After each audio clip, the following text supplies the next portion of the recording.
Hello friends, welcome to solar Gyan and आरी news channel. आज का जो टॉपिक है बहुत एक इम्पॉर्टेंट टॉपिक है और मैं आपका फिर से नेशनल सोलर मिशन और सोलर स्कीम के सीरीज में आपका स्वागत करता हूं। ये जो टॉपिक है grid connected rooftop solar programme phase 2, ये ministry of new and renewable energy का एक बहुत एक इम्पॉर्टेंट स्कीम है और ये एक लाइव स्कीम है।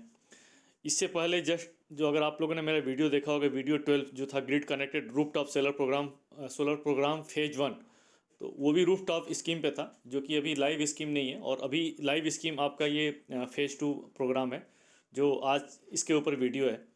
और ये वीडियो स्लाइटली थोड़ा सा बड़ा बनेगा क्योंकि काफ़ी बड़ी स्कीम है और काफ़ी डिटेल में मैंने इसको डिटेल में समझाने की कोशिश करूँगा।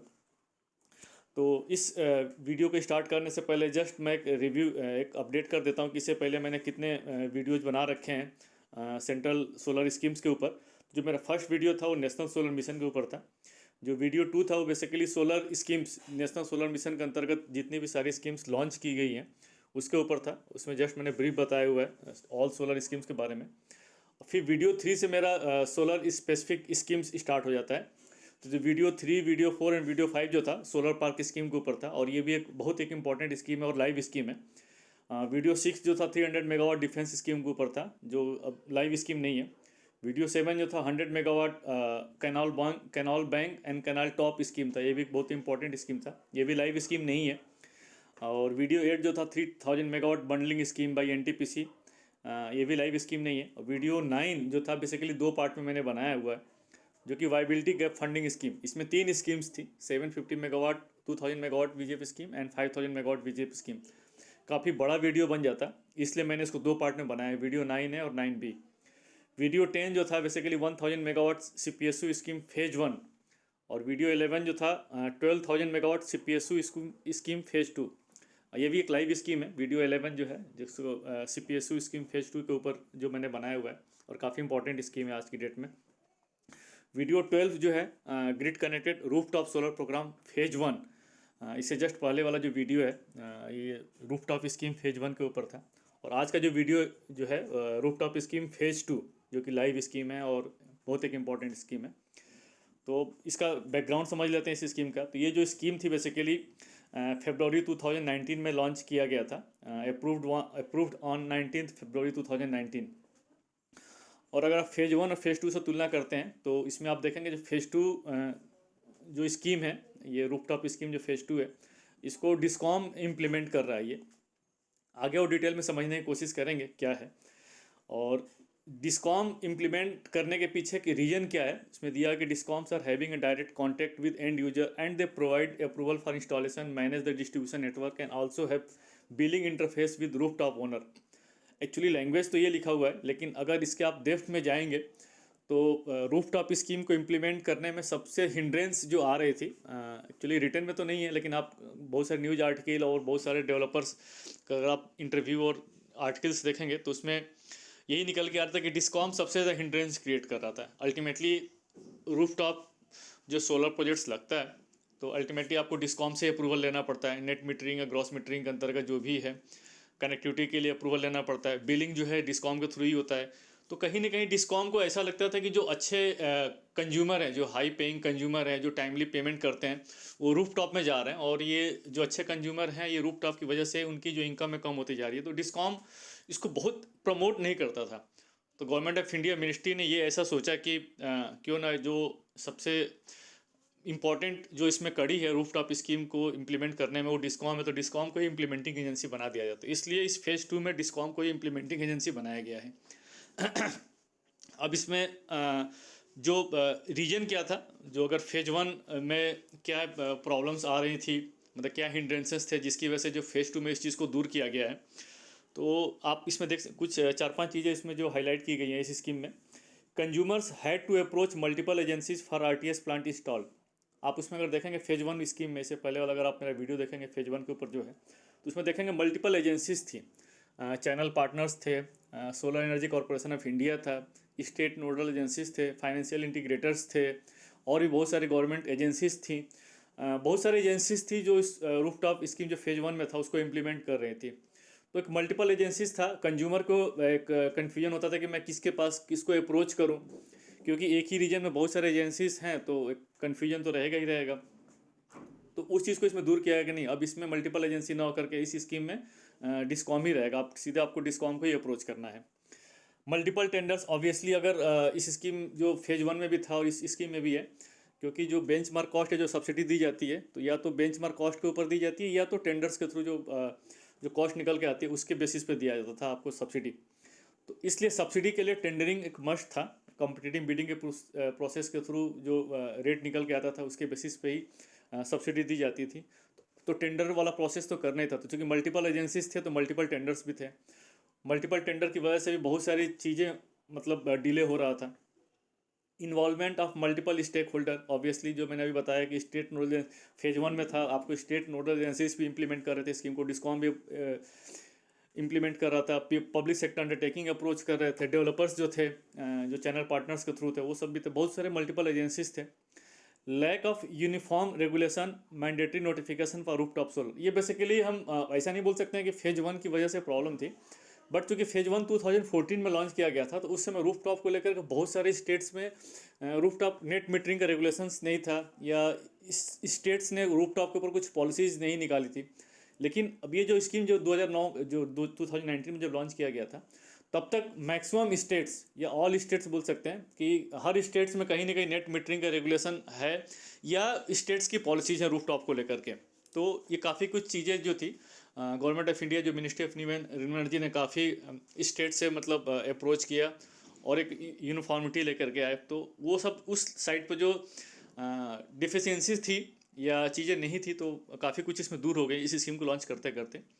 Lack of awareness among the prospective beneficiaries, obviously उस समय सोलर, एक्चुअली सोलर ही बोल सकते हैं, सोलर की उस समय प्रोजेक्ट कॉस्ट भी ज़्यादा हुआ करती थी और टैरिफ भी जो जितना था उतना था, तो लेकर के पे बैक पीरियड नहीं निकल के आ रहा था, तो इसलिए बहुत ज़्यादा कंज्यूमर्स को इसका बेनिफिट नहीं दिखाई दे रहा था।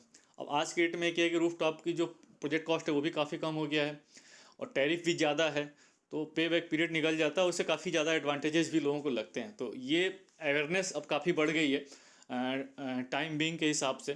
तो एक ये था कि अवेयरनेस भी उस समय कम था, अब अवेयरनेस ज़्यादा है, लोग काफ़ी जागरूक हैं और काफ़ी बेनिफिट मतलब समझते हैं कि रूफ टॉप के लगाने से क्या एडवांटेजेस हैं और क्या डिसएडवांटेजेस हैं। तो ये सब कुछ जो सारे इश्यूज थे जो फेज वन में जो इम्प्लीमेंट करने में प्रॉब्लम आ रही थी, फेज टू में ये सब चीज़ें इतनी दिक्कत नहीं है और काफ़ी कुछ इसमें सुधार किया गया इस स्कीम के अंतर्गत। अब हम इसके फीचर्स की बात करते हैं, इस स्कीम के फीचर्स की बात करते हैं। तो स्कीम में फीचर्स क्या है, तो जो टारगेट कैपेसिटी जो बताया गया इस स्कीम में, तो टोटल टारगेट कैपेसिटी आप देख सकते हैं 38,000 का रखा गया है और इसको दो पार्ट में लिया गया है। 4,000 मेगावाट जो है ये बेसिकली रेजिडेंशियल सेक्टर में लाएंगे जिसके लिए सब्सिडी या सेंट्रल फाइनेंशियल असिस्टेंस प्रोवाइड की जाएगी मिनिस्ट्री के द्वारा। और 34,000 टारगेट 34,000 मेगावाट जो रखा गया है वो रेजिडेंशियल के अलावा अदर सेक्टर्स में रखा गया है, social, government, educational, PSUs, statutory, autonomous bodies, private, commercial, industrial, ये सब था। इसमें डिस्कॉम को इंसेंटिवाइज करके ये कैपेसिटी को अचीव करने का टारगेट रखा गया 34,000। इम्प्लीमेंटिंग एजेंसी, मैंने जस्ट इससे पहले ही बताया आपको कि इसकी इस प्रोग्राम जो है रूफटॉप फेज टू जो प्रोग्राम है इसकी इम्प्लीमेंटिंग एजेंसी डिस्कॉम है। इसका मतलब ये है कि जो कैपेसिटी जो इसमें सोची गई है, जो प्रोजेक्ट के इम्प्लीमेंटेशन के लिए जो सोचा गया, सारा डिस्कॉम के थ्रू इम्प्लीमेंट किया जाएगा ये प्रोग्राम। Major components of the programme, major component से मतलब ये है कि इसमें दो कंपोनेंट में डिवाइड किया गया है। जो फर्स्ट कंपोनेंट है 4,000 मेगावाट का जो रेजिडेंशियल सेक्टर के लिए रखा गया है, जिसमें गवर्नमेंट ऑफ इंडिया सब्सिडी दे रही है, जिसको हम लोग बोल सकते हैं सेंट्रल फाइनेंशियल असिस्टेंस प्रोवाइड कर रही है। और कंपोनेंट बी जो है, कंपोनेंट बी में 18,000 मेगावाट का टारगेट रखा गया है। 18,000 में एक्चुअली देखा जाए उसमें से जस्ट मैंने बताया 34,000, तो ओवरऑल जो टारगेट रखा गया 34,000 रखा गया था।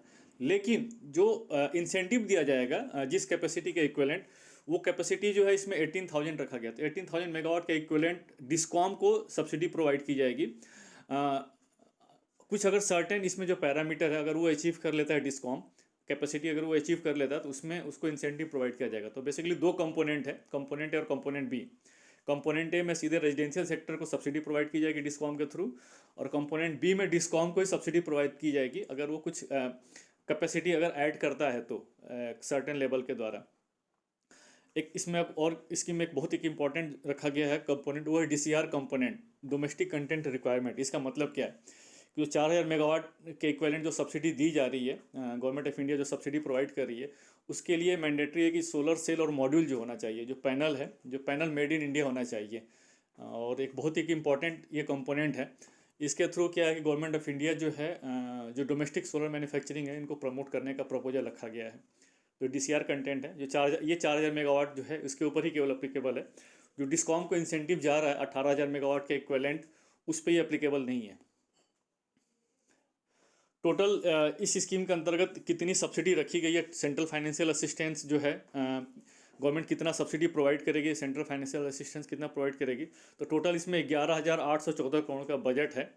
आप इसको कैसे मतलब इसको कैसे बाइफर्केशन किया गया, तो जो 4000 मेगावाट रेजिडेंशियल सेक्टर के लिए जो रखा गया है, जो अमाउंट वो है 6,600 करोड़, और डिस्कॉम को जो इंसेंटिव दी जाएगी वो 4,950 करोड़ रखा गया है। Capacity building at the rate of 1% of CFA। इसका मतलब ये है कि इस स्कीम को इम्प्लीमेंट करने के लिए हो सकता है कि बहुत सारे डिस्कॉम्स को कुछ ऑनलाइन सिस्टम बनाना पड़े, कुछ कैपेसिटी बिल्डिंग करना पड़े, कुछ मॉनिटरिंग के लिए कुछ और भी चीज़ें करना पड़े, तो उसके लिए यहाँ पर रखा गया 66 करोड़ रखा गया है।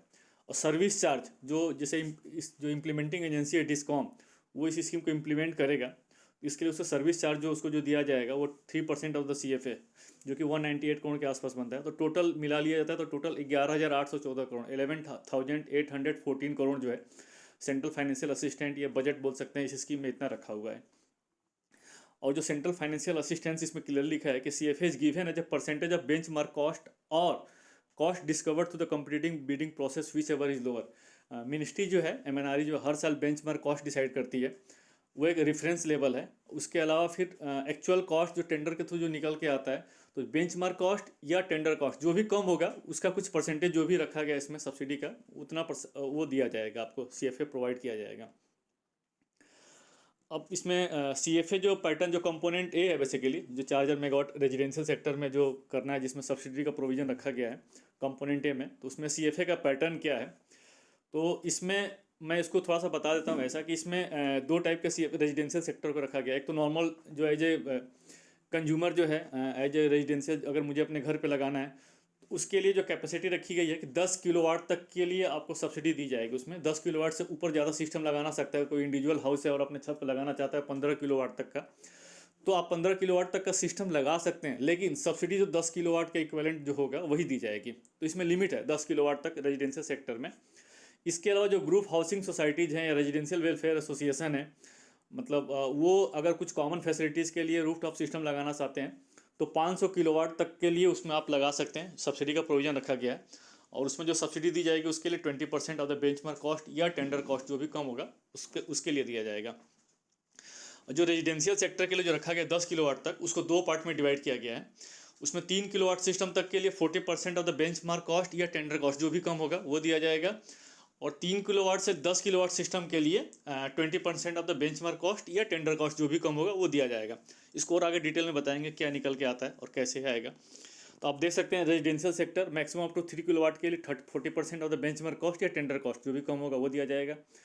3 किलोवाट सिस्टम से ज़्यादा और 10 किलोवाट सिस्टम तक के लिए आपको 3 किलोवाट तक का 40% प्लस इसके ऊपर जो कैपेसिटी आएगी 3 किलोवाट से 10 किलोवाट सिस्टम के लिए 20% दिया जाएगा आपको। ग्रुप हाउसिंग के लिए आपको 20% दिया जाएगा।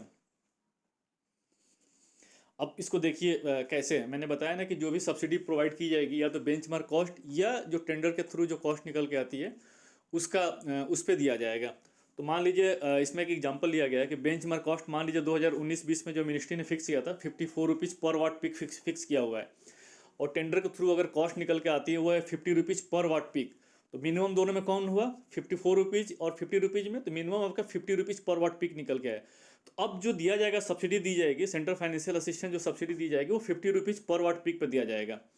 अब मान लीजिए किसी को अब वो कैसे होएगा, अब कैसे क्या स्लैब बना हुआ है, तो मान लीजिए 1 किलोवाट का सिस्टम है, 1 किलोवाट सिस्टम के लगाने के लिए आपको कितना चाहिए 50,000 रुपीज़, 50 रुपीज़ पर वाट पीक के हिसाब से आपको 50,000 रुपीज़ है। तो 1 किलोवाट से 3 किलोवाट सिस्टम तक के लिए 40% ऑफ द बेंचमार्क कॉस्ट या टेंडर कॉस्ट वो दिया जाएगा। तो इसमें 40% जो है 50,000 के लिए कितना हो जाएगा 20,000। तो 1 किलोवाट सिस्टम के लिए आपको 20,000 सब्सिडी मिलेगी। सेम वैसे ही 2 किलोवाट का अगर सिस्टम है तो 2 किलोवाट सिस्टम पर भी आपको 40% वाला रेट अप्लीकेबल होगा। तो 2 किलोवाट का सिस्टम आपका कितने का हो जाएगा, 1 लाख का हो जाएगा। 1 लाख का 40,000, तो 2 किलोवाट सिस्टम के लिए आपको 40,000 सब्सिडी मिलेगी। सेम वैसे 3 किलोवाट सिस्टम के लिए आपकी कॉस्ट कितनी हो जाएगी, 50 रुपीज़ पर वाट पीक के से 1,50,000 हो जाएगी, 1.5 लाख। तो 1.5 लाख का 40% आपका 60,000 हो जाएगा। तो 60,000 आपको सब्सिडी मिलेगी। अब यहाँ से क्या है कि अब ब्रैकेट चेंज होता है। 4 किलोवाट सिस्टम में क्या है, इसमें बोला कि 3 किलोवाट तक सिस्टम के लिए 40% सब्सिडी दी जाएगी। 3 किलोवाट से ऊपर वाला जो सिस्टम होगा उसके लिए 20% सब्सिडी दी जाएगी। तो आप देख सकते हैं 4 किलोवाट का अगर सिस्टम है तो 4 किलोवाट सिस्टम का जो टोटल कॉस्ट हो जाएगी आपके लिए 2 लाख रुपया हो जाएगा, सिस्टम लगाना चाहते हैं। लेकिन 1.5 लाख के ऊपर आपको 30% मिलेगा, फिर 1.5 लाख से ऊपर वाली सब्सिडी के लिए आपको 20% मिलेगा। तो 1.5 लाख मतलब 3 किलोवाट सिस्टम के लिए आपको 60,000 मिलेगा, और उससे ऊपर वाले सिस्टम के लिए आपको 20% के हिसाब से 10,000 बन जाता है। तो टोटल आपको सब्सिडी 4 किलोवाट सिस्टम में आपको 70,000 बन रहा है। तो आप सेम ऐसे देख सकते हैं, 5 किलोवाट सिस्टम के लिए आपको सब्सिडी 80,000, 6 किलोवाट के लिए आपको सब्सिडी 90,000, 7 किलोवाट सिस्टम के लिए आपको 1 लाख, 8 किलोवाट सिस्टम के लिए आपको 1,10,000, 1.1 लाख, 9 किलोवाट सिस्टम के लिए 1.2 लैक्स, और 10 किलोवाट सिस्टम के लिए आपको 1.3 लैक्स। इससे ऊपर भी आप सिस्टम बड़ा लगाना चाहते हैं, मान लीजिए आप, जैसे मैंने बताया कि 15 किलोवाट का आप सिस्टम लगाना चाहते हैं, तो आप लगा सकते हैं अगर आपको डिस्कॉम अलाउ कर रहा है तो, एज पर रेगुलेशन। लेकिन आपको सब्सिडी की जो लिमिट है 10 किलोवाट तक ही रहेगी। तो देखिए, आप 10 किलोवाट से ऊपर का सिस्टम लगाना चाहते हैं तो आपकी लिमिट हो गई 1.3 लैक्स। और ये जो सब्सिडी जो निकाली गई है, ये 50 रुपीज़ पर वाट पीक जो टेंडर कॉस्ट के थ्रू निकल गया, इस पर डिसाइड किया गया। अगर मान लीजिए आपकी 40 रुपीज़ पर वाट पीक होएगा तो सब्सिडी आपको उसी रेशियो में कम हो जाएगा। अब इसको मतलब इस कंपोनेंट जो रेजिडेंशियल सेक्टर में जो इसको इम्प्लीमेंट करने का अरेंजमेंट कैसे है, तो सबसे पहले क्या हो कि एमएनआरई जो है डिस्कॉम्स को एलोकेट करेगी कैपेसिटी इस 4,000 मेगावाट के कैपेसिटी के अंदर। मतलब डिस्कॉम अप्रोच करेगा मिनिस्ट्री को कि भाई मुझे इतनी कैपेसिटी चाहिए, और मिनिस्ट्री जो भी है उसको स्टडी चाहे जो भी कर सकते हैं, इवेलुएट करने के बाद मिनिस्ट्री जो है आपको डिस्कॉम को एलोकेट करेगी कैपेसिटी। उसके बाद जो डिस्कॉम है इम्प्लीमेंटिंग एजेंसी है, या डिस्कॉम किसी और को ऑथराइज कर रहा है अपने बिहाफ पे, तो उसके लिए फिर एक्सप्रेशन ऑफ इंटरेस्ट टेंडर निकाला जाता है। और टेंडर में सब कुछ इंक्लूड रहता है, मतलब जो सिस्टम जो लगाएगा उसमें आप उस सिस्टम को सप्लाई करेगा, इंस्टॉल करेगा, टेस्ट करेगा, फिर कमीशन करेगा, फिर उसके बाद 5 साल का एएमसी भी करेगा आपको। तो सारा चीज़ें आपको बताना मतलब जो भी सिस्टम इंटीग्रेटर या जो भी जो प्रोजेक्ट लगाएगा, तो टेंडर इस पर पूरा निकाला जाता है। और इस टेंडर में कौन पार्टिसिपेट कर सकता है, ओनली सोलर पैनल मैन्युफैक्चरर्स या सिस्टम इंटीग्रेटर ही केवल अलाउ होंगे इस बिडिंग प्रोसेस में पार्टिसिपेट करने के लिए। The beneficiary will have option of installing RTS system through any of these empanelled vendor at net of the CFA amount. इसका मतलब ये है कि मान लीजिए बेनिफिशरी मतलब कोई एक रेजिडेंशियल कस्टमर है, वो रूफटॉप सिस्टम लगाना चाहता है। टेंडर के थ्रू डिस्कॉम ने टेंडर निकाला, इम्पैनल्ड हो गया, वेंडर हो गया कि ये वेंडर इम्पैनल्ड हो गया सिस्टम लगाने के लिए। आप उस वेंडर को सीधे अप्रोच कर सकते हैं, और वो जो वेंडर जो आपसे कॉस्ट लेगा, वो कॉस्ट जो है जो सब्सिडी माइनस करने के बाद ही आप उसको कॉस्ट देंगे, आप उसको पूरा सब कॉस्ट नहीं देंगे। तो इसमें यही बताया कि जो बेनिफिशरी मतलब जो रेजिडेंशियल कस्टमर है, वो जो सेंट्रल फाइनेंशियल असिस्टेंट या सब्सिडी माइनस करने के बाद ही आप कॉस्ट देंगे। वो जो सब्सिडी प्रोविजन है वो आपका जो डिस्कॉम से क्लेम करेगा, जो आपका वेंडर है वो डिस्कॉम से क्लेम करेगा। और रूफटॉप सिस्टम बेसिकली कई सारे मॉडल्स होते हैं। बेसिकली जो उसमें जो 2 मेजर मॉडल हैं आपके मुझे प्रोजेक्ट लगाने के लिए, या तो कैपेक्स मॉडल होता है और या तो एक रेस्को मॉडल होता है। तो कैपेक्स मॉडल में सीधे आप प्रोजेक्ट कॉस्ट आप लगा सकते हैं, उसमें सब्सिडी कम कर सकते हैं। रेस्को मॉडल में क्या होता है कि डेवलपर जो आपके बिहाफ पर पूरा इन्वेस्टमेंट करता है, और आप टैरिफ आपसे जो भी म्यूचुअल एग्रीड जो टैरिफ है उस पर टैरिफ लेता है। तो जो सब्सिडी के इक्विवेलेंट जो टैरिफ है उसके लिए उसके इक्विवेलेंट जो टैरिफ आएगा वो टैरिफ आपसे कम कर लेगा, माइनस कर लेगा। इसमें यही बताया हुआ है। सर्विस चार्ज मतलब जो इम्प्लीमेंटिंग एजेंसी है जो इम्प्लीमेंट कर रहा है इस स्कीम के लिए, उसके लिए कुछ गवर्नमेंट ऑफ इंडिया जो है सर्विस देती है, प्रोवाइड करती है। तो इसमें 3% का सर्विस चार्ज दिया जाएगा जो एलिजिबल होगा। मान लीजिए डिस्कॉम या उसका डिस्कॉम ने किसी और को ऑथराइज कर रखा है, उसके लिए उसको सर्विस चार्ज मिलेगा। ऑनलाइन पोर्टल इसमें बताया है कि जो भी प्रोग्राम इसमें इंप्लीमेंट किया जाएगा किसी भी डिस्कॉम के थ्रू, तो सब कुछ ऑनलाइन सिस्टम के थ्रू। मान लीजिए कोई एक रेजिडेंशियल कस्टमर है, तो वो जो है ऑनलाइन सिस्टम पे ही अप्लाई करेगा कि भाई मुझे ये रूफटॉप सिस्टम लगाना है। तो सब कुछ ऑनलाइन पोर्टल का ही इसमें यूज़ किया जाएगा। इसमें अगर नहीं है, अगर डिस्कॉम के पास किसी ऑनलाइन पोर्टल अगर नहीं है, तो उसके लिए ऑनलाइन पोर्टल बनाया जाएगा आपको। Spin portal basically ministry of new and renewable energy ने रूफटॉप के लिए एक अलग से पोर्टल बनाया हुआ है, जिसको स्पिन पोर्टल बोला जाता है। तो स्पिन पोर्टल भी डिस्कॉम जो है स्पिन पोर्टल को भी यूज किया जा सकता है, और ये स्पिन पोर्टल जो है फेज 1 स्कीम में भी बनाई गई थी, और फेज 1 में भी काफ़ी सक्सेसफुल था ये पोर्टल। और अभी भी आप देख सकते हैं, आप स्पिन पोर्टल, आप रूफ टॉप की जितनी सारी आपको इन्फॉर्मेशन अगर चाहिए, तो जो government of India ministry of renewable energy का जो स्पिन पोर्टल है, आप उस पर जा करके चेक कर सकते हैं। अदर देन रेजिडेंशियल कस्टमर, इसमें ये बताया है कि जो रेजिडेंशियल कस्टमर है उसके अलावा जो अदर कस्टमर में जैसे आते हैं आपके इंस्टीट्यूशनल हो गया, एजुकेशनल हो गया, social, government, commercial, industrial customer जो होते हैं, इनका टैरिफ जो होता है रेजिडेंशियल कस्टमर से स्लाइटली हायर ही होता है। इट मीन्स कि इनको मतलब सब्सिडी की जरूरत नहीं है। अगर आप ऐसे ही रूफ टॉप सिस्टम लगाते हैं तो आपका पे बैक पीरियड वैसे ही कम रिकवरी हो जाएगा, सिस्टम लगाने का आप लगाते हैं क्योंकि आपका टैरिफ ऐसे ही ज़्यादा है। तो आप अगर रूफ टॉप सिस्टम लगाते हैं तो आपको ऐसे ही एडवांटेज मिल जाएगा, जरूरत नहीं है आपको सब्सिडी देने के लिए। इसलिए गवर्नमेंट ऑफ इंडिया जो है, मिनिस्ट्री ऑफ रिन्यूएबल एनर्जी ने रेजिडेंशियल सेक्टर के अलावा अदर सेक्टर्स में टैरिफ ज़्यादा होने की वजह से इसमें कोई भी सब्सिडी का प्रोविजन नहीं रखा गया है। Method of metering, method of metering का मतलब ये है कि जो मीटर जो रेजिडेंशियल कस्टमर में जो प्रोजेक्ट लगेगा जनरली नेट मीटरिंग में ही लगता है, और मैक्सिमम स्टेट्स ने नेट मीटरिंग का रेगुलेशन आपको ऑलरेडी इसमें पब्लिश कर सका है। While almost all states have approved regulations of net metering for the purpose of this program. The states may follow the metering method prescribed in the tariff policy or as approved by the respective state regulator. उसको follow करना ही पड़ता है actually. जो regulation है roof top को लेकर के, net metering का रेगुलेशन है, उसको फॉलो तो करना ही पड़ेगा। इसमें अब हम बात करते हैं, ये कंपोनेंट ए का पूरा बता दिया गया, आप देख लीजिए कंपोनेंट में सब्सिडी कैसे दी जाती है और डिस्कॉम कैसे इसको इम्प्लीमेंट करेगा। अब हम कंपोनेंट बी की बात करते हैं। तो कंपोनेंट बी में जो प्रोविज़न रखा गया है गवर्नमेंट ऑफ इंडिया जो इस स्कीम में रखी है, उसमें ये एक इंसेंटिव दिया जाएगा डिस्कॉम को। अगर कुछ एक कैपेसिटी से एक ज़्यादा कैपेसिटी लगती है, अगर एक रेफरेंस लेवल दिया जाएगा बेस कैपेसिटी, उससे अगर ज़्यादा कैपेसिटी लगती है तो उसके लिए इंसेंटिव दिया जाएगा डिस्कॉम को। तो इसमें यही बताया हुआ है कि since discoms are required to incur additional expenditure for implementation of programme in terms of additional manpower, creating infrastructure, capacity building, awareness, etc. These will be compensated by providing performance linked incentive. Performance linked incentive दिया जाएगा इसमें। The DISCOM will submit the cumulative capacity of the grid connected RTS plant in megawatt peak installed in their distribution area as on 31st March 2019. This will be taken as the installed base capacity for the first year of the participating DISCOM. आगे मैं आपको बिल्कुल clear cut example से समझ में आ जाएगा क्या है। ये बेसिकली बता रहा है कि इस परफॉर्मेंस लिंक जो इंसेंटिव है, इसके लिए सबसे पहले डिस्कॉम को क्या हो, कैपेसिटी डिक्लेयर करनी पड़ती है। तो इसमें जो रेफरेंस लेवल दिया गया है, चूँकि मार्च में ही चूँकि ये 2019 में ही लॉन्च किया गया था स्कीम, तो बोला कि 31 मार्च 2019 तक एक बेस ईयर हो गया, एक रेफरेंस लेवल हो गया। उस ईयर तक सारे डिस्कॉम्स को जो अगर इसका एडवांटेज लेना चाहते हैं, ये परफॉर्मेंस लिंक्ड इंसेंटिव जो है इसका अगर एडवांटेज लेना है, तो उस ईयर तक डिस्कॉम्स को रूफ टॉप की जितनी सारी कैपेसिटी लगी है अपने एरिया में उसको डिक्लेयर करना पड़ेगा। तो एक रेफरेंस लेवल हो गया। The incentive will be given on incremental RTS capacity installed by the DISCOM in their distribution area from the installed base capacity at the end of the previous financial year within the timeline of 12 months financial year wise, that is the 1st April 2019 to 31st March 2020 and so on during duration of the scheme. Basically ये कि आपने मार्च 19 में 31 मार्च 19 को आपने roof top capacity declare कर दी कि मेरे area में इतनी कैपेसिटी है। उसके बाद एक साल में, उसके बाद मान लीजिए जो भी कैपेसिटी एक्स कैपेसिटी है और x प्लस एक्स डैश हो जाता है आपका एक साल में, तो मतलब एक्स डैश कैपेसिटी आपकी ज़्यादा इंक्रीमेंटल कैपेसिटी लगी, तो जितनी कैपेसिटी लगी उस कैपेसिटी के बेसिस पर आपको इंसेंटिव दिया जाएगा। आगे और डिटेल में बताऊंगा जो भी इसमें कैसे है। तो incentive programme would be progressive one with higher incentive rates for higher level of achievement. आप जितना ज़्यादा अचीव करेंगे इंक्रीमेंटल कैपेसिटी, उतनी ही ज़्यादा आपको इंसेंटिव मिलेगा। वो कैसे इंसेंटिव का प्रोविज़न है इसमें बताया गया है कि अगर मान लीजिए बेस ईयर जो भी आपने कैपेसिटी डिक्लेयर कर दी, उसके बाद इसमें यह है कि मिनिमम 10% से ऊपर आपको अचीव करना ही पड़ेगा।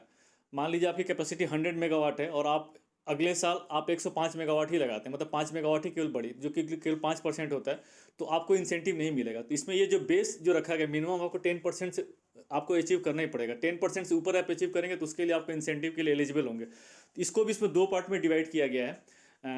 10% से ज़्यादा मतलब अप टू 15% तक है।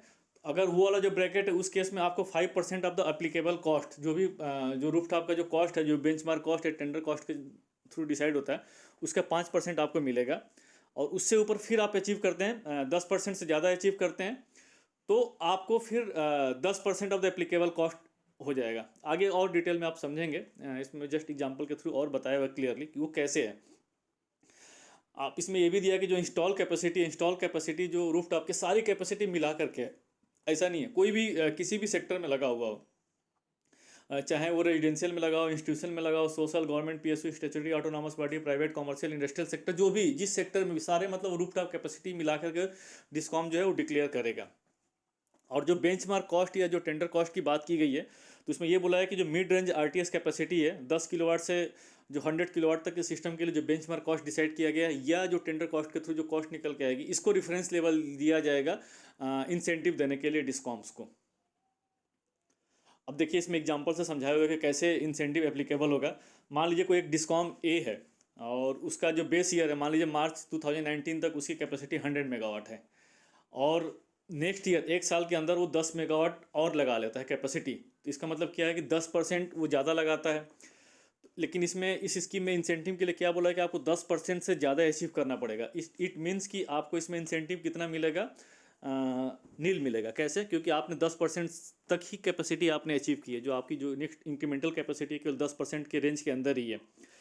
तो इसमें दो ब्रैकेट दिया है कि अगर 5% इंसेंटिव कब मिलेगा आपको, 10% से ज़्यादा करते हो 15% तक करते हैं तो आपको 5% मिलेगा, और 15% से ज़्यादा अगर अचीव करते हैं तो जो अपर कैपेसिटी है उसके लिए आपको 10% इंसेंटिव मिलेगा। तो मतलब जो डिस्कॉम ए है उसको कोई भी इंसेंटिव नहीं मिलेगा। अब आते हैं डिस्कॉम बी। डिस्कॉम बी में मान लीजिए 100 मेगावाट की कैपेसिटी है और नेक्स्ट ईयर वो लगा लेता है 12 मेगावाट और लगा लेता है। इट मीन्स कि 12% ज़्यादा कैपेसिटी उसने लगा ली। तो 12% कैपेसिटी लगा ली तो 10% तक तो कोई भी कैपेसिटी, उस 10% तक तो कोई भी इंसेंटिव नहीं मिलेगा। 10% से ऊपर उसने कितने ज़्यादा लगाया, 2 मेगावाट, मतलब 2% लगाया, तो 2 मेगावाट पर उसको कितना मिलेगा, 5% का इंसेंटिव मिलेगा। 2 मेगावाट के इक्वेलेंट जो भी बनेगा, बेस रेट जो था, जो बेंचमार्क कॉस्ट या जो टेंडर कॉस्ट जो निकल के आएगा, उस कॉस्ट के हिसाब से 2 मेगावाट के हिसाब से आपको 5% इंसेंटिव दिया जाएगा। और उसके ऊपर तो खैर इसने लगा ही नहीं है, मतलब 15% से ज़्यादा लगाएं तो उस वाले ब्रैकेट में जा ही नहीं रहा है, 10% वाले ब्रैकेट में जा ही नहीं रहा है, उसमें नील मिलेगा। मान लीजिए एक तीसरा डिस्कॉम है सी, उसका भी बेस कैपेसिटी मान लीजिए 100 मेगावाट है, और उसने जो नेक्स्ट ईयर लगा लेता है 20 मेगावाट, 20 मेगावाट लगा लेता है, तो इसका मतलब 20% ज़्यादा अचीव करता है। तो 10% से ज़्यादा कितनी कैपेसिटी आ रही है, 10% से ज़्यादा आ रही है, 10% आ रही है। तो जो 5 मेगावाट है, मतलब 15% तक जो कैपेसिटी है, मतलब 5% इंसेंटिव 5 मेगावाट पे मिलेगा, और 5 मेगावाट जो मिलेगा आपको, चूँकि 15% से ज़्यादा है तो 15% से ज़्यादा कितना है, 5 मेगावाट है इसमें। तो 5 मेगावाट उसको इंसेंटिव मिलेगा, 5 मेगावाट पर 5% इंसेंटिव मिलेगा, और 5 मेगावाट पर 10% इंसेंटिव मिलेगा। अगर मान लीजिए एक फोर्थ डिस्कॉम है डी, वो अगर 100 मेगावाट मान लीजिए उसकी बेस कैपेसिटी है और 30 मेगावाट लगा लेता है, मतलब 30% ज़्यादा कैपेसिटी लगा लेता है वो। तो 30% ज़्यादा कैपेसिटी लगाता है तो इसका मतलब 10% से ऊपर कितनी कैपेसिटी ज़्यादा हो रही है, 20% ज़्यादा हो रही है। तो 10% मतलब आप देख सकते हैं कि मतलब 10 से 15% मतलब 5 मेगावाट हो गया। 5 मेगावाट पर 5% के लिए एलिजिबल होगा वो इसके लिए, और 15 मेगावाट पर 10% इंसेंटिव के लिए अवेलेबल होगा। तो आप समझ सकते हैं इंक्रीमेंटल कैपेसिटी कैसी है। मतलब 10% से कम अगर आप अचीव करें तो कोई भी इंसेंटिव नहीं मिलेगा। 10% से ज़्यादा अचीव कर रहे हैं तो उसमें दो पार्ट में दिया हुआ है। 10 से 15% के लिए आपको 5% मिलेगा, और 15% से ऊपर के लिए आपको 10% इंसेंटिव दिया जाएगा। अब इसमें आप समझ ही गए, तो इंसेंटिव वाला पोर्शन तो आप समझ ही गए कंपोनेंट ए और कंपोनेंट बी के अंतर्गत कैसे सब्सिडी और कैसे इंसेंटिव दिया जाता है। अब इसमें टेक्नोलॉजी की बात की गई है। टेक्नोलॉजी से मतलब ये है कि जो सिस्टम लग रहा है उसमें, इस रूफटॉप स्कीम के अंतर्गत, उसमें क्या क्या सिस्टम कैसे है। तो grid interactive SPV power plant, solar power plant की बात हो रही है। Inverters, meters, cables, mounting instruction, other balance of system etcetera should have the minimum technical requirement and quality control standards as prescribed by MNRE from time to time. ऐसा नहीं है कि कोई डेवलपर अगर किसी के रूफटॉप सिस्टम के ऊपर लगा रहा है तो कुछ भी सिस्टम लगा देगा, नहीं। उसको जो टेक्निकल रिक्वायरमेंट है और मिनिस्ट्री के द्वारा जो प्रिस्क्राइब किया गया उसको फॉलो करना ही पड़ेगा। The mechanical structure, electrical works including power conditioners, inverter, charge controller, maximum power point trackers, distribution boards, digital meters, switch gear, net meters, storage battery, etc. All workmanship of RTS plant system should have be warranted against any manufacturing design installation defects for a minimum period of 5 years। जो भी system लगाया जाएगा शुरू से, जो भी system, कोई भी इसमें आप माउंटिंग स्ट्रक्चर से लेकर के उसके अलावा जो भी टेक्निकल जितने सारे आप सोलर पीवी प्लांट्स हो गया, चार्ज कंट्रोलर हो गया, जो भी आप सिस्टम लगा रहे हैं, सबकी गारंटी जो वारंटी है मिनिमम 5 साल के लिए रहेगा ही रहेगा। कोई भी डिफेक्ट्स आएगा तो डेवलपर की रिस्पॉन्सिबिलिटी होगी, इस स्कीम में ही लिखा हुआ है। क्योंकि जो टेंडर किया जाएगा, जो डिस्कॉम टेंडर निकालेगा, तो इंस्टॉलेशन के साथ साथ 5 साल के लिए वारंटी भी जो है इसमें दिया हुआ है और एएमसी भी दिया हुआ है। Fulfillment of warranty obligation of the complete solar system shall rest with the system integrator, who in turn may claim the same from the component manufacturers. ऐसा नहीं किसी पैनल में डिफेक्ट्स अगर आ गया तो आप सिस्टम इंटीग्रेटर जिसने सिस्टम लगाया वो बोले कि नहीं आप सीधे पैनल मैन्युफैक्चरर से क्लेम करिए, नहीं, ये सिस्टम इंटीग्रेटर की रिस्पॉन्सिबिलिटी होगी। सिस्टम इंटीग्रेटर पैनल मैन्युफैक्चरर से भले आप जा उससे अप्रोच करें, लेकिन जो कंज्यूमर है, जो रेजिडेंशियल कस्टमर है, वो जिसने सिस्टम लगाया उसी को अप्रोच करेगा कहीं कोई भी सिस्टम में अगर डिफेक्ट आता है तो। Online monitoring system shall be provided by discom to ensure satisfactory functioning of all the RTS system. जहाँ तक एप्लीकेबल होगा इसके लिए ऑनलाइन मॉनिटरिंग सिस्टम डिस्कॉम जो है प्रोवाइड करेगा, सो दैट कि आप ऑनलाइन चीज़ों को मेजर किया जा सके, मॉनिटर किया जा सके। Monitoring and management, monitoring and management से मतलब क्या है, इसमें डिस्कॉम के ऊपर बताया हुआ है कि the primarily responsibility of monitoring and reporting will be with discom. चूँकि डिस्कॉम इम्प्लीमेंटिंग एजेंसी है और सब कुछ डिस्कॉम ही किए कर रहा है इसमें, तो इसलिए जितने प्राइमरी जो रिस्पॉन्सिबिलिटी है इसके लिए मॉनिटरिंग और रिपोर्टिंग का डिस्कॉम की रिस्पॉन्सिबिलिटी होगी। डिस्कॉम इसके लिए थर्ड पार्टी इंस्पेक्शन करवा सकता है।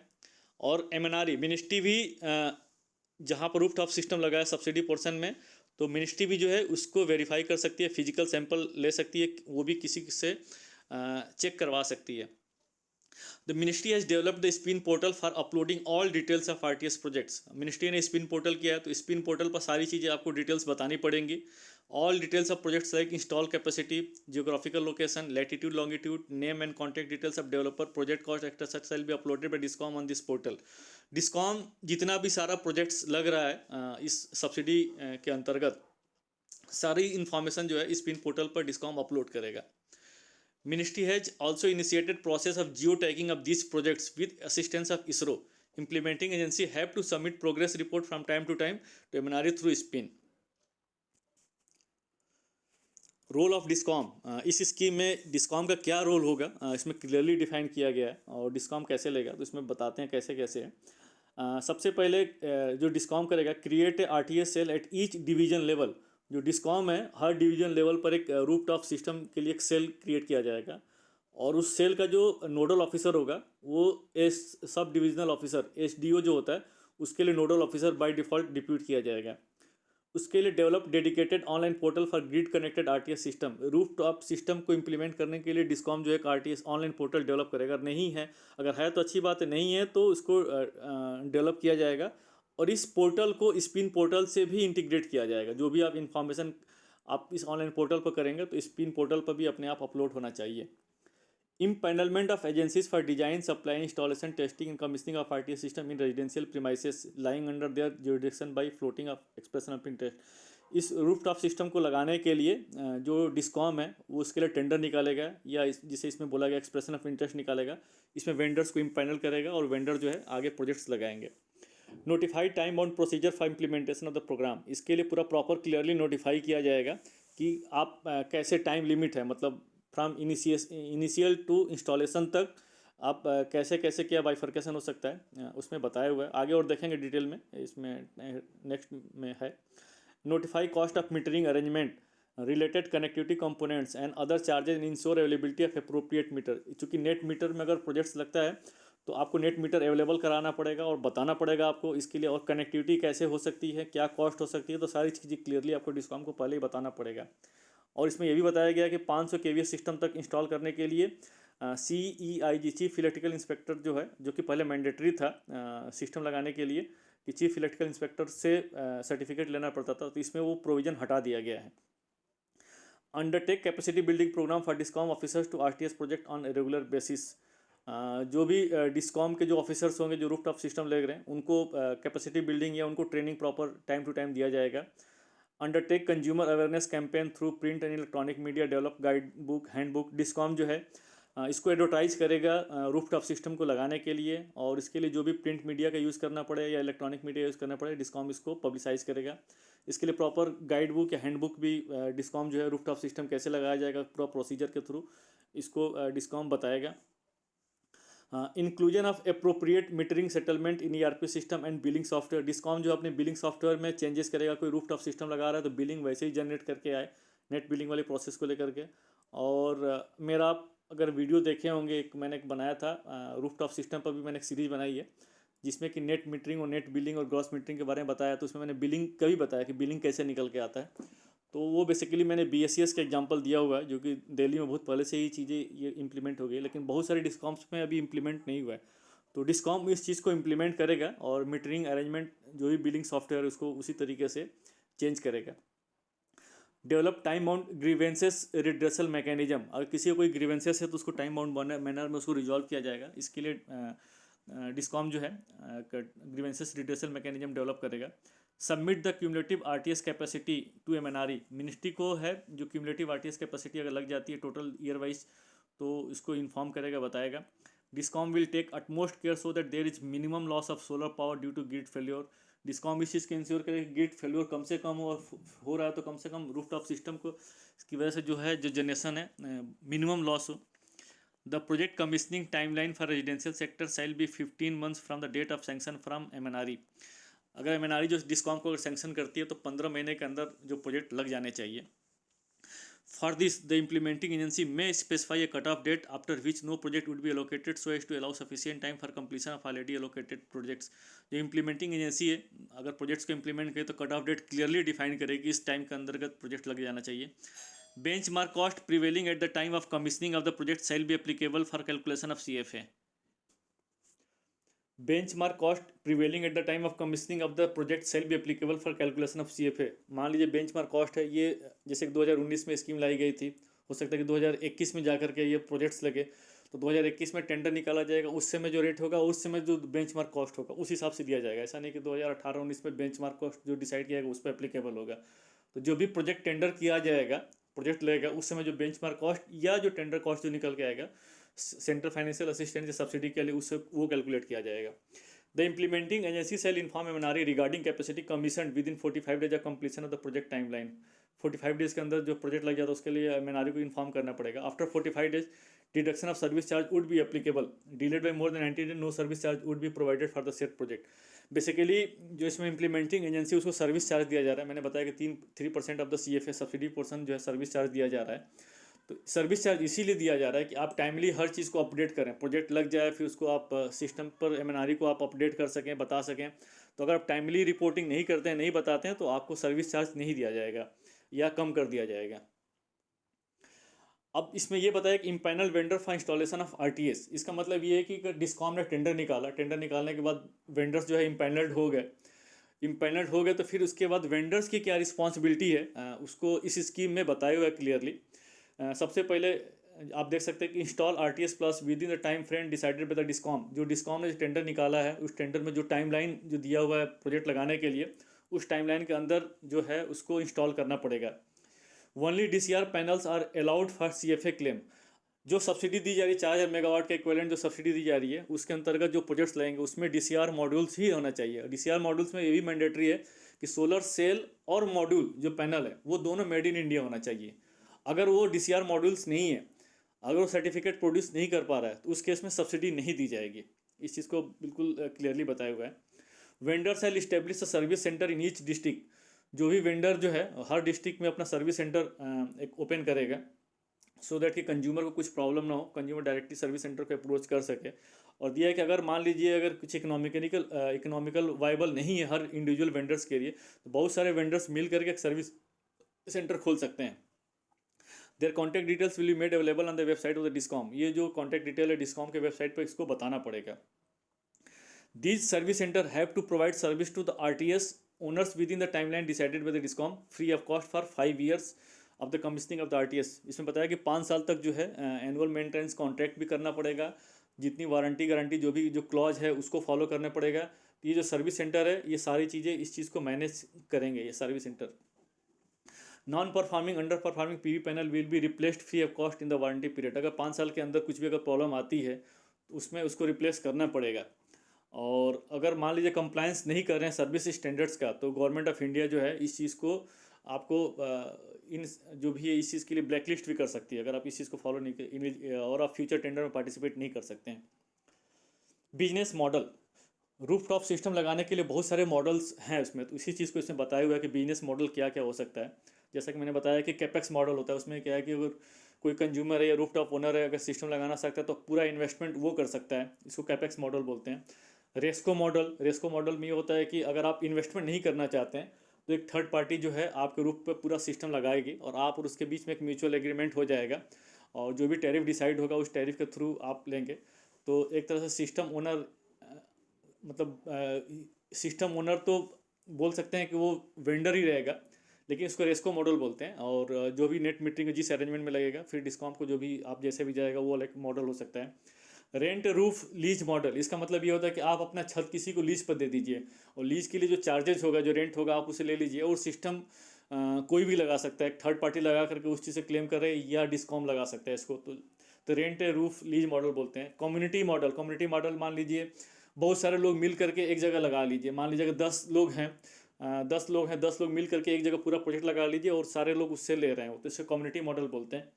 यूटिलिटी मॉडल का मतलब ये है कि डिस्कॉम ही जो है आपके रूफ पर पूरे प्रोजेक्ट्स लगा दे, और और सिस्टम को वही ओन करे, ऑपरेट करे, और जो भी चार्जेस होगा, जो म्यूचुअल चार्जेस होगा या जो भी की स्टैंडर्ड चार्जेस होगा जो डिस्कॉम ने डिसाइड किया, उस हिसाब से आपको मिल जाएगा। Through SPV having a share of utility, plug in RTS model and any order model specified by the respective state government. और भी बहुत सारे मॉडल्स जो भी फाइनेंशियल मॉडल्स हो सकते हैं, तो ये मॉडल्स के बारे में बताया हुआ है। RTS सिस्टम विद और without battery storage are covered under the programme.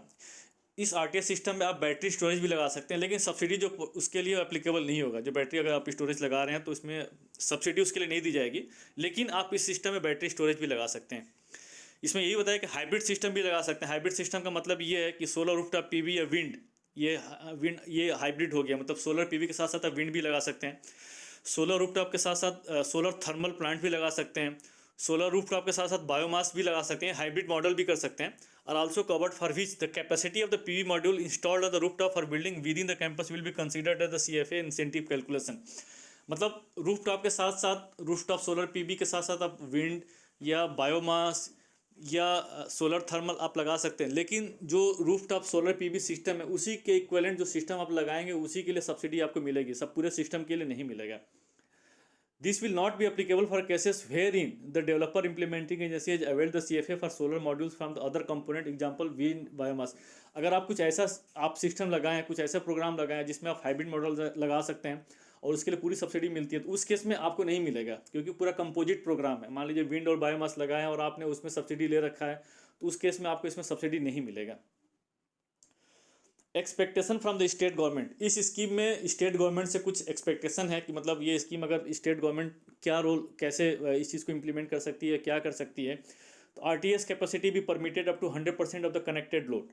Basically क्या बोले, मान लीजिए आपके सिस्टम है, आप मान लीजिए आपका जो कनेक्टेड लोड है 10 किलोवाट का सिस्टम है, और आप पूरा 10 किलोवाट का सिस्टम लगाना चाहते हैं, तो हो सकता है कि डिस्काउंट 10 किलोवाट सिस्टम का परमिट ना करे, आपको बोले कि नहीं आप 5 किलोवाट सिस्टम ही लगाइए, 6 किलोवाट सिस्टम ही लगाइए, क्योंकि इसके साथ साथ जो डिस्ट्रीब्यूशन ट्रांसफार्मर है वहाँ पर भी लिमिट देखी जाती है। तो इसमें यही बोला है कि जो स्टेट गवर्नमेंट है ये इंश्योर करे कि जितना कनेक्टेड लोड है 100% कनेक्टेड लोड की RTS कैपेसिटी लग सके।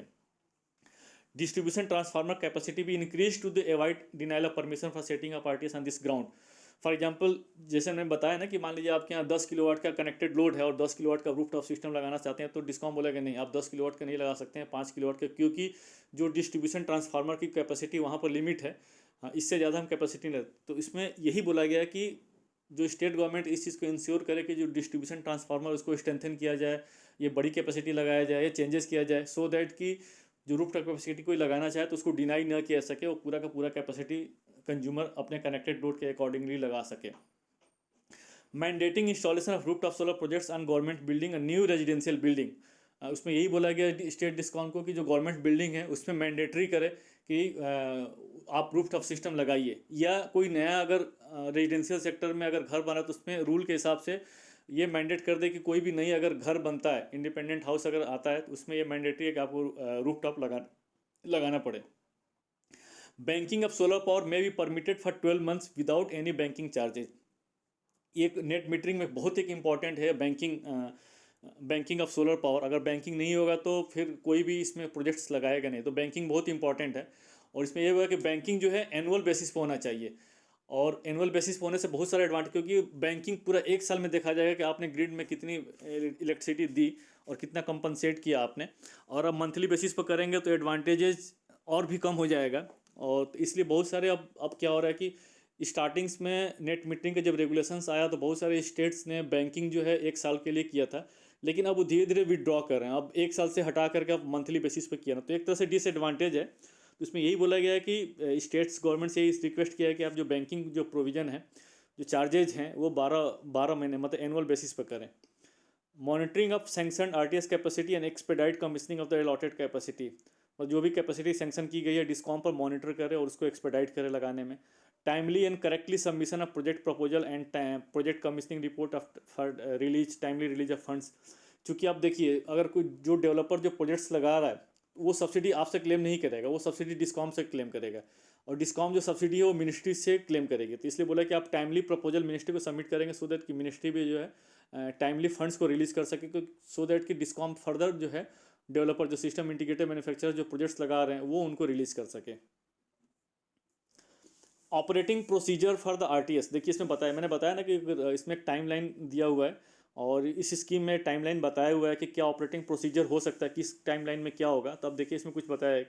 सबमिशन ऑफ एप्लीकेशन, कोई कंज्यूमर है अगर वो चाहता है कि मैं रूफटॉप सिस्टम लगाऊं, अपने छत के ऊपर लगाना है या कुछ करना है, तो मान लीजिए ऑनलाइन एप्लीकेशन डालता है, ऑनलाइन एप्लीकेशन डालते ही मान लीजिए 0 डेट वहाँ से स्टार्ट हो जाती है, तो इस एप्लीकेशंस को डिस्कॉम को 2 दिन के अंदर एक्नॉलेज करना पड़ता है कि yes we have received your application, एक एक्नॉलेजमेंट जनरेट होगा 2 दिन के अंदर दिया गया, कि जो टाइमलाइन है 2 दिन का कर दिया गया है।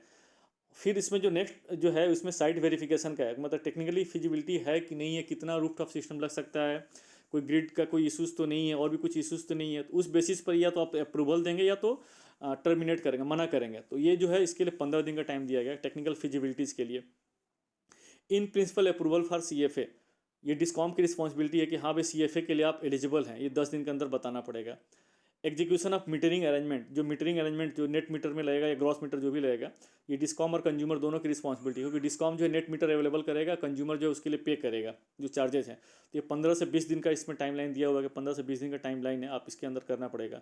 Installation of roof top solar system, सब कुछ अगर सही है और रूफ टॉप सिस्टम अगर लगा रहा है तो इसमें बेसिकली तीनों आ जाएगा, डिस्कॉम भी आ जाएगा, वेंडर भी आ जाएगा, कंज्यूमर भी आ जाएगा। ये जो टाइमलाइन दिया गया 90 to 180, मतलब 3 महीने से लेकर 6 महीने के अंदर जो है, मतलब एक तरह से प्रोजेक्ट कंप्लीशन जो है आफ्टर अवार्ड जो है 90 से 120-80 दिन के अंदर ये सब कंप्लीट करना पड़ेगा। Metering procurement initiation limitations, consumer जो है कंज्यूमर को 15 दिन के अंदर मीटर प्रोक्योर करना पड़ेगा।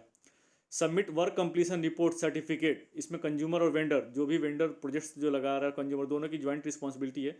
इसमें जो है लेटर ऑफ अवार्ड करने के बाद जो है वर्क कंप्लीशन रिपोर्ट, मतलब जो कंप्लीट अगर हो जाएगा, जो टाइमलाइन दिया गया है ना 90 से 130 दिन, मतलब 3 महीने से 6 महीने के अंदर आपको पूरा कंप्लीट करना पड़ेगा और सर्टिफिकेट इशू करना पड़ेगा। अगर मान लीजिए बड़ा सिस्टम है CEIG 500 KVA तक सिस्टम के लिए तो CIG का अप्लीकेबल नहीं है, लेकिन अगर बड़ा सिस्टम है तो उसमें 15 से 20 दिन का टाइमलाइन दिया गया CEIG को, चीफ इलेक्ट्रिकल इंस्पेक्टरेट को। और सेफ्टी सर्टिफिकेट जो अगर अप्लीकेबल होगा तो 5 से 10 दिन के अंदर इशू करना पड़ेगा। मीटर इंस्टॉलेशन का टाइमलाइन जो दिया गया कंज्यूमर को 7 से 10 दिन के अंदर है। डिस्कॉम फाइनली इंस्पेक्ट करेगा installation of meter and commissioning of system, जो डिस्कॉम जो कमीशनिंग सर्टिफिकेट इशू करेगा 15 से 20 दिन के अंदर है, अगर रिस्पॉन्सिबिलिटी डिस्कॉम की है। CFA रिलीज़ करने की रिस्पॉन्सिबिलिटी डिस्कॉम की है 7 से 10 दिन के अंदर, जो डेवलपर को जो रिलीज़ करेगा। रिलीज ऑफ CFA डिस्कॉम 5 से 10 दिन के अंदर। बिलिंग प्रोसेस जो डिस्कॉम अगर 30 दिन आफ्टर सिंक्रोनाइजेशन, अगर ग्रिड से सिंक्रोनाइज हो जाता है रूफटॉप सिस्टम तो 30 दिन के अंदर आपको बिलिंग जो है रूफटॉप सिस्टम का इनकॉर्पोरेट करने के बाद आपको इनिशिएशन करना पड़ेगा, तो ये डिस्कॉम की रिस्पॉन्सिबिलिटी है। तो ये ऑपरेटिंग प्रोसीजर दिया हुआ है, बहुत जो एक्टिविटीज़ है, एक्टिविटीज़ कितने टाइमलाइन में कितना, लेकिन आई डाउट कि ये जो प्रोसीजर है पूरा मतलब टाइमली इस तरीके से फॉलो हो पाता है।